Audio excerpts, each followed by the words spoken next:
अस्सलाम वालेकुम, आदाब, सत श्री अकाल। आज किताब दोस्ती के तहत शेर व शायरी की महफ़िल में इकबाल आज़र साहब की किताब बादल दरिया धूप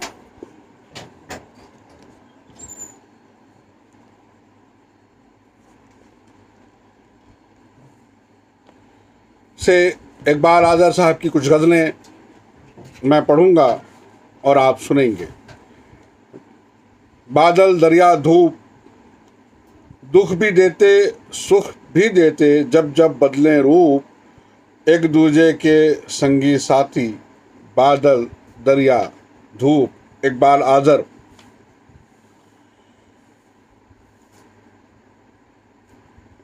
एक परिचय इकबाल आज़र साहब का।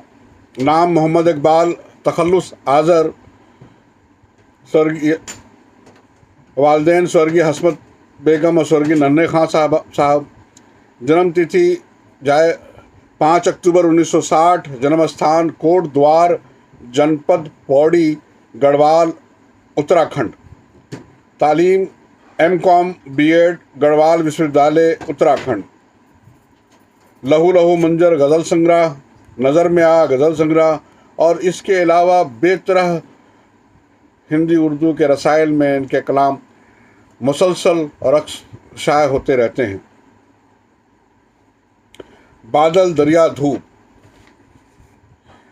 अपनी ये किताब, ये शेरी मजमुआ उन्होंने अपनी मरहुमा अहलिया के नाम समर्पण किया है। जन्नत मकानी शरीक हयात कौसर परवीन की यादों के नज़्म, और उसके साथ ही एक शेर भी उन्होंने वहाँ दर्ज किया है कि अक्से दिले बर्बाद के साये में रहूँगा, अक्से दिले बर्बाद के साये में रहूँगा, ताउम्र तेरी याद के साये में रहूँगा, ताउम्र तेरी याद के साये में रहूँगा। इकबाल आज़र।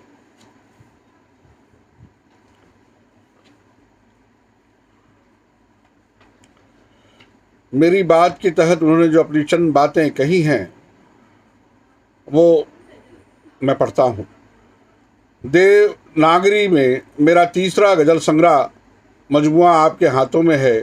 सन 2006 में मेरा पहला संग्रह लहू लहू मंजर के शीर्षक उन्वान से आपकी सेवा में प्रस्तुत पेश किया गया था, और सन 2008 ईस्वी में दूसरा संग्रह नज़र में आ नाम से शाये हुआ।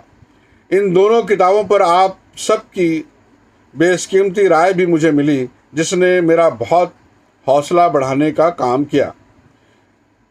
सन 2008 ईस्वी के बाद मेरी सरकारी मसरूफियत ने मुझे इतना वक्त नहीं दिया कि मैं अपनी तख्लीक़ात आपकी सेवा में प्रस्तुत करता। हालांकि मेरी सृजन यात्रा यथावत जारी रही। सन 2008 ईस्वी में से सन 2013 के बीच सृजत तख्लीक गज़लों में से कुछ गज़लें इस संग्रह में सम्मिलित है शामिल की गई हैं, जिस पर मोहतरम सरदार जिया साहब ने एक शोध निबंध तहकीकी मकाला लिखकर मुझे मुतशक्किर किया है, और भूमिका पेशलफ्ज़ के तौर पर किताब खोलती ही आपको नज़र आएगा। इस गज़ल संग्रह पर आपकी कीमती राय का इंतज़ार रहेगा। जल्द ही अगला संग्रह भी प्रकाशित करा पाऊँगा, ऐसा मुझे भरोसा है। मैंने जो कुछ भी लिखा है वो आप बीती भी है और जग बीती भी, और ये सब कुछ आप ही के लिए लिखा है। आपकी अमानत आपको सौंप कर मैं अपने ज़िम्मेदारी से सुबकदोश हो रहा हूँ। सरदार जिया साहब ने इकबाल आज़र साहब की शायरी के ताल्लुक़ से इस शेरी मजमुआ के लिए जो पेशलफ्ज़ लिखा है वो मैं पढ़ता हूँ। गज़ल और इकबाल आज़र की शेरी कायनात। बादल दरिया धूप देवनागरी में इकबाल आज़र का तीसरा मजमुआ कलाम है, और इस कलाम पर मुझे आप सबसे बात करनी है। कलाम या शायरी की क्या तारीफ़ हो सकती है, इस पर गौर करने के लिए या तो मैं कोई फ़लसफ़ा तराशूं या फिर उसकी तकनीकी साख्त पर इज़हार ख़्याल करूं। शायरी कोई फ़लसफ़ा नहीं है। उमूमी तौर पर यह कहा जा सकता है कि हक़ की तलाश और हकदार को मुनसिफ़ाना इंसाफ ये हर सिन्फ़ सुखन का मकसद होता है। हर सिन्फ सुखन का मकसद होता है। धर्म एक बड़ा लफ्ज़ है। युधिष्ठिर धर्मराज इसलिए कहलाते थे कि हक या सच्चाई या असली हक को निगाह में रखकर उन्होंने आदिलाना फैसले किए। महाभारत की कथा से उभरता हुआ उनका पूरा किरदार इसका जामिन है। शायरी अदब की वो सिन्फ है जो नस्र के सपाट लहजे के बरखिलाफ मानिए आफरीनी के लिए ज़ुबान के आहंग और अलामात तो बहूर जैसे जमालियाती पहलू अपनाती है। आलमी अदब में इसकी एक तवील तारीख़ है जो सुमेरियन रज़मिया जिलजामिश से शायद शुरू होती है। शुरुआती नज़में अवामी नगमों से उभरती हैं, जैसे चीनी नज़में जो सिजिंग कहलाती हैं, या ज़ुबानी रज़मिया जैसा कि संस्कृत में वेद, जेरास्ट्रियन गाथाएँ और होमर की रज़मिया जैसे इलियड और ओडिसी। अहद अतीक में अरस्तू ने अपनी शेरियत में शायरी की तारीफ़ का ताउन करने के लिए खुद बयानी, ड्रामा, गीत और नशतिया वगैरह में ज़ुबान के इस्तेमाल को मरकूज़ नज़र रखा, जिसके माबाद लफ्ज़ों की तकरार, शेरी अश्काल और लय वगैरह का ख्याल रखते हुए उसकी जमालाती पैकरों पर बातचीत की गई ताकि उस नस्र से जुदा एक शक्ल मिले। ये तो 20वीं सदी के निस्फ दहाई से शुरू हुआ कि ज़ुबान के इस्तेमाल से इसे एक बुनियादी तख्लीकी अमल समझा गया। शायरी की तारीख़ मुरतब करने से पहले अहद अतीक के मुआशरों में हमें रज़मिया शायरी मिलती है। वेद 1700 से 1200 साल मकाबिल ईस्वी दौर में तख्लीक किए गए जरतुश्ती गाथाएँ और ओडिसी 800 से 675 मकाबिल ईस्वी में तख्लीक होते हुए नज़र आते हैं, और यह शब्द शेरी अश्काल में हैं जिसका मकसद इनको आसानी से याद रख लेना और सुनाना था। रज़मिया के अलावा दूसरे असनाफ सुखन अवामी गीतों से पैदा हुई, जिसकी मिसाल चीनी सिजिंग से दी जा सकती है। कदीम तरीन रज़मिया जिलजामिश इराक़ में ईसा से 3000 साल पहले कही गई, जिसको खाकी तख्तियों पर लिखा गया और बाद में पेपायरस कागज़ पर उतारा गया। गौथिक आवेश्ता यासना जैसे ईरानी किताबें उसके बाद की मिसाल हैं, और इसी दौर का रोमन कौमी रज़मिया वर्जिल का अनियाड और हिंदुस्तानी रज़मिया रामायण और महाभारत हैं, जो शायरी को नस्र से जुदा जाहिर करती हैं। अरस्तू की शेरियत में शायरी के 3 असनाफ रज़मिया, निशातांतिया और अलमिया का बेहतरीन शायरी के खुसूसियात पर भी बात की गई है। मुख्तलिफ मुआशरों में ने अपनी तहज़ीबी और सकाफ़ती इर्तिका के दौरान मखसूस असनाफ़ सुखन को एक मुस्तकिल शक्ल दी और इसके मुतल्लिक़ कायदे तरतीब दिए, जो कुछ हद तक ढीले ढाले एलजी के उसूलों से बेहद चुस्त दुरुस्त गज़ल या विलेनेल के सख्त उसूलों तक पहुँचती है। मसलन अंग्रेज़ी की सोनेट जो आलमी तौर पर मकबूल है, ये 13वीं सदी तक 14 मिसरों पर मुश्तमिल एक सिन्फ थी। इसको पेट्रोच ने संवारा सजाया। उसके सोनेट्स को सर टॉमस वाइट ने तर्जुमा किया। उसके पहले 4 मिसरों ने हम मौजू से मुतारिफ़ होते हैं। दूसरे और तीसरे में मसला उठता है, जिसका हल या अंजाम बाकी के आखिरी मिसरों में होता है। सोनेट उमूमी तौर पर एक इश्किया नज़्म होती है। इसके पहले 8 मिसरों को ऑक्टेव और बाकी 6 मिसरों को सस्टेट कहा जाता है। सी एक रिवायती चीनी सिन्फ है। इसके मिसरों को बुनियाद लोकगीतों पर होती है। 4 मिसरों वाली सी की ज्यूजू कहते हैं। इसके मिसरों की तादाद किरदारों की तादाद पर मुनहसर होती है। शैन यू ने इसके उसूल 5वीं सदी में बनाए, लेकिन सी चेन जियांग 661 से लेकर 702 ईस्वी की तख्लीकों ने अपने उरूज पर पहुंची। तांग ख़ानदान की हुकूमत 8वीं सदी के दौरान दफू नाम का शायर गुजरा है, जिसके मुकाबले का सी लिखने वाला शायर आज तक पैदा ही नहीं हुआ। विलेनेल एक 19 मिसरों की नज़्म होती है, जिसके पहले 3 टुकड़े 5-5 मिसरों में होते हैं और आखिरी बंद 4 मिसरों पर मुश्तमिल होता है। इसमें 2 काफ़िए होते हैं जो शुरू में पहले बंद के पहले और तीसरे मिसरे में होते हैं और फिर बाद के बंद में उनकी तकरार चलती है। 19वीं सदी के आखिर में अंग्रेजी में डायलन टॉम्स, W.H. ऑडेन और एलिजाबेथ बिशप ने इस सिन्फ को बहुत बढ़ता।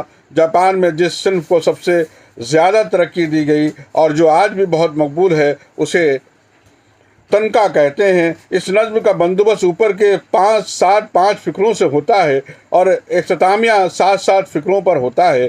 काकी नो मोता नो हितोमारो जैसे शायर ने इसको उरूज दिया। उसके मौजूदात अवामी कम और जाति जिहादी होते हैं। 10वीं सदी ईस्वी में ये आम तौर पर बरती जाने लगी और इसे वाक़ा कहा जाने लगा। जापानी शायरी की एक और मकबूल आम सिन्फ हाइको है। इसमें काफ़िया तो नहीं होता, लेकिन तमाम शेरी जमालियात होती है। इसका इर्तिका 17वीं सदी में हुआ। ये बिलउमूम एक खड़े ख़त में लिखी जाती है, जिसके 3 हिस्से होते हैं। मात्सुआ बाशो 1644 से 1694 इसका मशहूर तरीन खालिक गुजरा है। अब आप उसकी शायरी के नीचे दी गई मिसाल मुलाहजा फरमाएं। फयूजुनो का जे या युगी नीता सेते ए दो म्यागे, कोहे फयूजी की हवा मैं अपने पंख पर ले आया हूँ, अदों का एक तोहफ़ा। ओड का आगाज़ पुराने यूनानी शायर जैसे पिंडार और लातिनी शायर जैसे हॉरेस वगैरह ने किया। बाद में जिन तहजीबों पर यूनानी और लातानी असरात मुर्तसिम हुए, वहाँ ऑड जैसी सिन्फ़ सुखन पर कामयाब तब आजमाई की गई। अमूमन इसके 3 हिस्से होते हैं, इस्राफ, एंटी इस्राफ और इपोड। इसमें किसी संजीदा मौजू पर गौर किया जाता है। 2 लोग या 2 जमातें बिलउमूम उसको पढ़ती या गाती हैं। पहली जमात इस्राफ गाएगी या पढ़ेगी, दूसरी जमात या फ़र्द एंटी इस्राफ पढ़ेगा या गाएगा और दोनों मिलकर तीसरे हिस्से इपोड को गाएंगे या पढ़ेंगे। वो गैर मगरबी सिन्फ जो इससे मिलती जुलती हो वो कसीदा हो सकती है, जो फ़ारसी, अरबी और उर्दू में अब भी लिखा जाता है।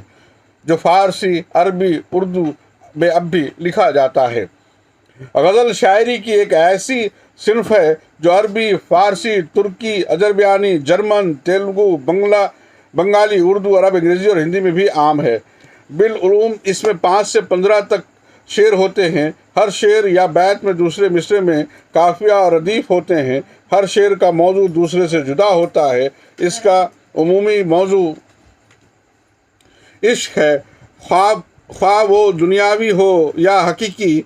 जैसा कि दूसरी आलमी असनाफ के साथ हुआ, गज़ल में भी काफ़ी तब्दीलियाँ आई हैं। इसके डांडे खाक से आफाक तक मिलते हैं। तसव्वुफ़ इसका एक मौजू है और बहुत से सूफिया ने अपने मसला के इश्क के इजहार के लिए इस पैकर को अपनाया। बहरे और रदीफ़ व काफ़िया इसके एक मखसूस शक्ल अता करते हैं, जो सूफियाना इशार के इसरार में आसानी पैदा करते हैं। इसके बेहतरीन खालकों में 13वीं सदी का फ़ारसी शायर रूमी का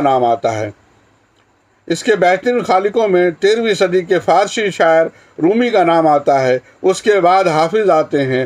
हाफिज़ ही से मुतासिर होकर जहान वुल्फगंग वान गोएटे ने अपने नगमों का मजमुआ वेस्ट ऑस्लिचर दीवान तरतीब दिया। बुनियादी तौर पर गज़ल की पैदाइश कसीदे से हुई है, जिसको बरतने में अरबों ने अपनी तमाम तरीन अहलियत और काबिलियत लगा दी थी।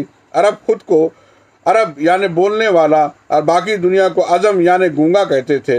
अरब खुद को अरब यानी बोलने वाला और बाकी दुनिया को अजम यानी गूंगा कहते थे।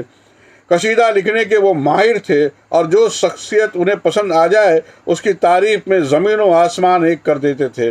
गज़ल की तश्कीली ज़रूरियात तकरीबन वैसी ही है जैसी कि पेट्रोज के सोनेट की। इसके मौजूद तमाम दुनियावी और रूहानी मसाइल हैं, लेकिन बुनियादी अंसुर इश्क और हिज्र है। जनूबी एशिया में 12वीं सदी में गज़ल आम हुई और जिसके पीछे सूफ़ी फ़ुक़रा और नए इस्लामी सल्तनतों के दरबार थे। दारी और उर्दू ज़ुबान में बिलअमूम और बहुत सी दूसरी ज़ुबानों में बिलखुसूस इसको बरता गया। फ़ारसी में रूमी और हाफिज़ की मिसालें हमारे सामने हैं। उस्मानिया दौर में फजली नाम का एक अज़रबैजानी नामवर शायर गुजरा है जिसने इस सिन्फ को खूबसूरत अंदाज में बरता है। गोयटे के ज़ेर असर 19वीं सदी में गज़ल जर्मन ज़ुबान में भी लिखी जाने लगी और फ्रेडरिक रुकेट और ऑगवेट वैन प्लेटेन 1796 से 1835 ने इसको अपनाया। हिंदुस्तानी अमरीकी शायर आगा शाही ने अंग्रेजी और कुछ दूसरी ज़ुबानों में इसको बरता और रियल गज़ल्स इन इंग्लिश को तरतीब दिया। गज़ल न सिर्फ ये कि ये एक मखसूस शक्ल रखती है, बल्कि रिवायती तौर पर इसका एक ही मौजू है, इश्क। एक गैर मसरूत और बरतर इश्क, चाहे वो खाकी हो या हकीकी, ये एक ऐसा अंसुर है जो इंसान की तकमील करता है और इश्क की तकमील पर आगाही या इरफान हासिल होती है। हालांकि अपने महबूब का हुसूल या वस्ल बेहद मुश्किल है। ज़्यादातर महबूब शायर के इश्क को ना कबूल करता है और करता भी है तो बेवफाई के साथ आशिक अपनी तकदीर पर कनात कर लेता है जो हिज्र है, लेकिन इश्क जारी रहता है। अलामात, इश्तियारा, तस्बीह इसमें खूब बरते जाते हैं। मसलन नाव के चश्म या तीरे नज़र जो आशिक को बिस्मिल कर देता है। अमीर खुसरू कहते हैं नमी दानम ची मंजिल बूद सब जाए के मन बूदम। नमी दानम ची मंजिल बूद सब जाए के मन बूदम, वो हर सू रक्से बिस्मिल बुद सब जाए के मन बूदम। वो हर सू रक्से बिस्मिल बुद सब जाए के मन बूदम। परी पेकर निगारे सर कदे लाला रुख सारे, सरापा आफत दिल बूद सब जाए के मन बूदम। हैरान हूँ, नहीं मालूम कि वो कौन सी जगह थी जहाँ कल रात में था। मेरे चारों तरफ इश्क के शिकार बिस्मिल तड़प रहे थे जैसे कि रक्स कर रहे हों। एक परी जैसा महबूब था जिसका सर जैसा कद और गुले लाल जैसे गुलाबी चेहरा था, जो बेरहमी से आशिकों के दिलों के साथ खेल रहा था। इश्क हकीकी एक रूहानी इश्क है जिसे सूफिया ने अपने शायरी से बिलउमूम बरता है, लेकिन लफ्ज़ियात इश्क मजाजी की हैं। गज़ल का बुनियादी तासुर उदास कर देने वाला होता है। अपने महबूब के वस्ल की तमन्ना, उसके हिज्र में तड़पना और हिज्र से पैदा शुदा दर्द गज़ल की बुनियादी कायनात है। पिछले हजार साल में फ़ारसी, तुर्की और उर्दू में गज़ल के लातादाद मजमूए तरतीब दिए गए। गुजराती में भी गज़लें लिखी गई हैं और उसके नामवर शोरा में बालाशंकर, कथारिया, बरकत वीरानी, बिफाम, आसिम रेंद्री, सुन पालनपुरी, अमृत घायल, धन तेजवी वगैरह वगैरह का नाम आता है। तेलुगु में डॉक्टर गज़ल श्रीनिवास ने इसकी मकबूलियत में इजाफ़ा किया। उन्होंने कन्नड़ में भी गज़लें गाई हैं और जिन्हें मार्कंडपुरम श्रीनिवास ने लिखा। बंगाली में बर्तिश दास गुप्ता ने गज़लें लिखी हैं। अंग्रेजी में 1990 के आसपास गज़ल का खूब इर्तका हुआ। अमरीकी शायर जोहन हॉललैंडर, WM मार्विन और एलेजी पिश्कन ने इसका खूब बरता है और अमरीकी यूनिवर्सिटीज़ में इसको पढ़ाया भी जा रहा है। अंग्रेज़ी में 2 शेर मुलाहाजा फरमाएं। Where are you now, while ice beneath you spell tonight? Whom arise from impetuous road will you expel tonight? I beg for heaven, presence, let open your gate. I refuse from brief sex cell tonight. तो ये है वो गज़ल जिसे अपने दाखिली एहसासात, जज्बात, तसुरात और दुनियावी तजर्बात के इजहार के लिए एक बार आज़र ने बरता है। इकबाल आज़र की गज़ल पर अमूमन लोग एक ठप्पा लगा देते हैं। मुरस्सा गज़ल यानी शुरू से आखिर तक, मद्दे से लेकर मक्ते तक हर शेर सजा हुआ, खूबसूरत, तमाम जमालियाती ज़रूरतों को पूरा करता हुआ। लेकिन ये तो एक आम फ़िक्रा है जिसे हर अच्छी गज़ल के लिए इस्तेमाल किया जा सकता है। सवाल ये है कि वो कौन सा अनासिर है, वो कौन सा मौज़ूआत हैं, वो क्या महारत और कौन सी तख्लीकी अमल है जिससे गुजर कर इकबाल आज़र ने इशार कहे हैं।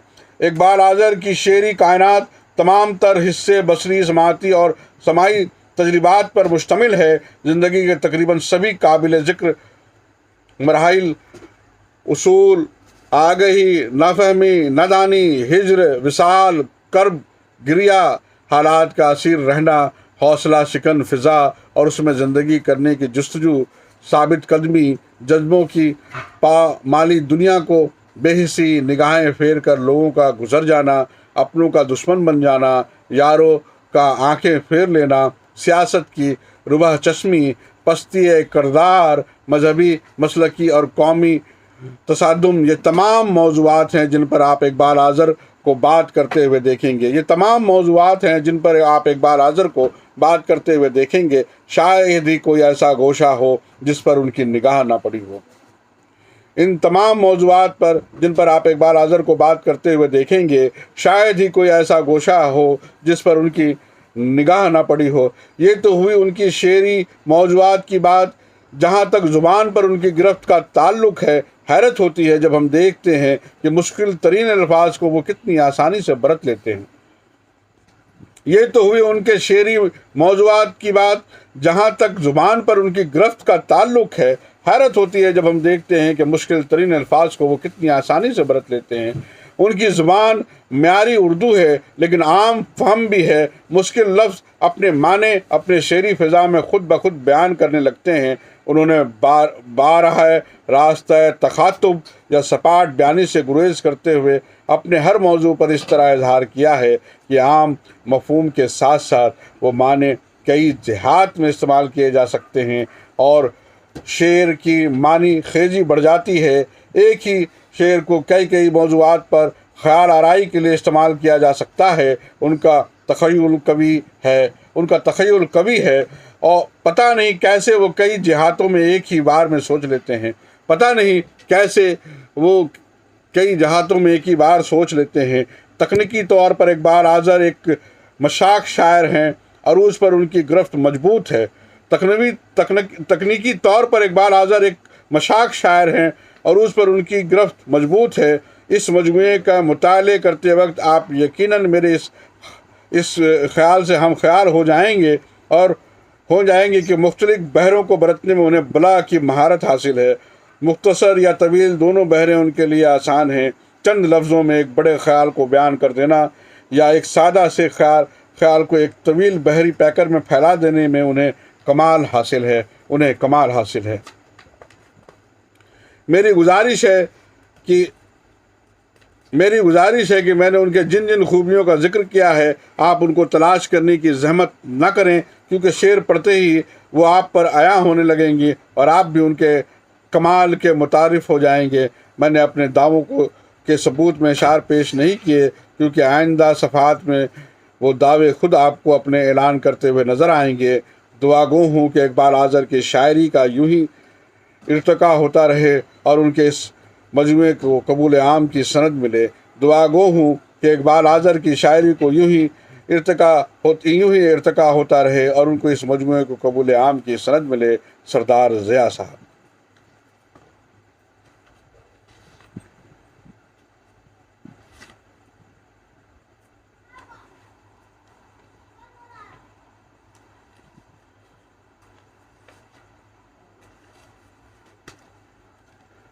दौलत इल्म अता कर मुझे दानाई दे, दौलत इल्म अता कर मुझे दानाई दे, ऐ खुदा मेरी तलब कब है कि दाराई दे, ऐ खुदा मेरी तलब कब है कि दाराई दे।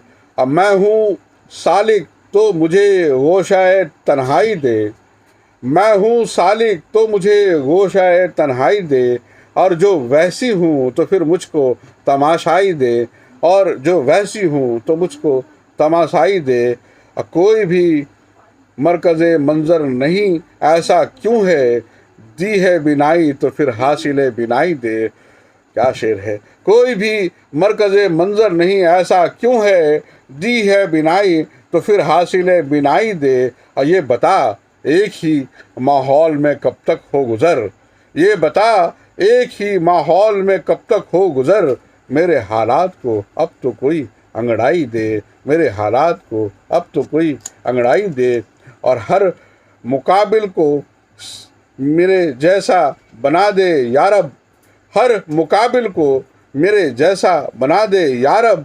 है अगर रश से महरूम तो रुसवाई दे, है अगर रश से महरूम तो रुसवाई दे।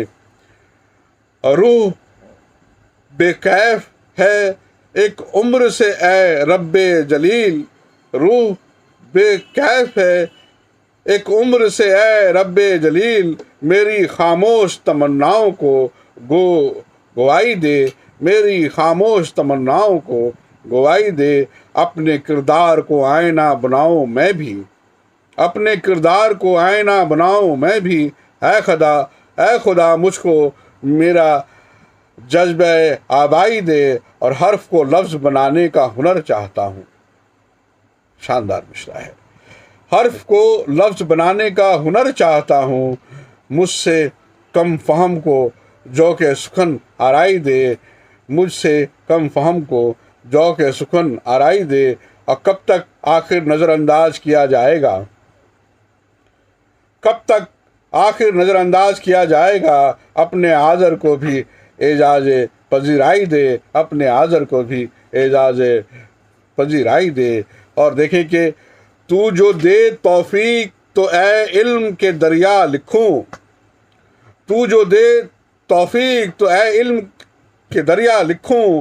तेरे दर पर अपनी पेशानी से एक सजदा लिखूं, तेरे दर पे अपनी पेशानी से एक सजदा लिखूं। और झुर्रियाँ चेहरे की देखूं, हाल बचपन का लिखूं, झुर्रियाँ चेहरे की देखूं, हाल बचपन का लिखूं। ज़िंदगी तू ही बता क्या क्या पढ़ूं, क्या क्या लिखूं। ज़िंदगी तू ही बता क्या क्या पढ़ूं, क्या क्या लिखूं। जलजलों के खौफ से सहमे हुए दिल की तरह, जलजलों के खौफ से सहमे हुए दिल की तरह। कपकपाती उंगलियों से नाम मैं तेरा लिखूं, कपकपाती उंगलियों से नाम मैं तेरा लिखूं। और मैंने अपने दर्द की जिसको भनक लगने न दी, मैंने अपने दर्द की जिसको भनक लगने न दी। खत लिखा उसने कि मैं भी हाल कुछ अपना लिखूं। और मेरे हाथों में कलम है मुझको है सब इख्तियार, मेरे हाथों में कलम है मुझको है सब इख्तियार। मोम को लोहा लिखूं पत्थर को आईना लिखूं, मोम को लोहा लिखूं पत्थर को आईना लिखूं। और बढ़ रहा है दिन ब दिन मुझ पर सियासत का दबाव, बढ़ रहा है दिन ब दिन मुझ पर सियासत का दबाव। और तकाजा है कि सहरा को भी मैं सब्जा लिखूं, और तकाजा है कि सहरा को भी मैं सब्जा लिखूं। लफ्ज़ मेरे हों मगर शामिल कोई मंशा न हो, लफ्ज़ मेरे हों मगर शामिल कोई मंशा न हो। जैसे सब कुछ देखता हूँ वैसे का वैसा लिखूं, जैसा जैसा सब कुछ देखता हूँ वैसे का वैसा लिखूं। मैं भला हालात से आंखें चुराऊं किस तरह, मैं भला हालात से आंखें चुराऊं किस तरह। नफ़रतों के बीच कैसे प्यार का नगमा लिखूं, नफ़रतों के बीच कैसे प्यार का नगमा लिखूं। मेरी तहरीर सनद बन जाए दुनिया के लिए, मेरी तहरीर सनद बन जाए दुनिया के लिए। दामने किरतास पर आजर जो हाल अपना लिखूं, दामने किरतास पर आजर जो हाल अपना लिखूं, दामने किरतास पर आजर जो हाल अपना लिखूं।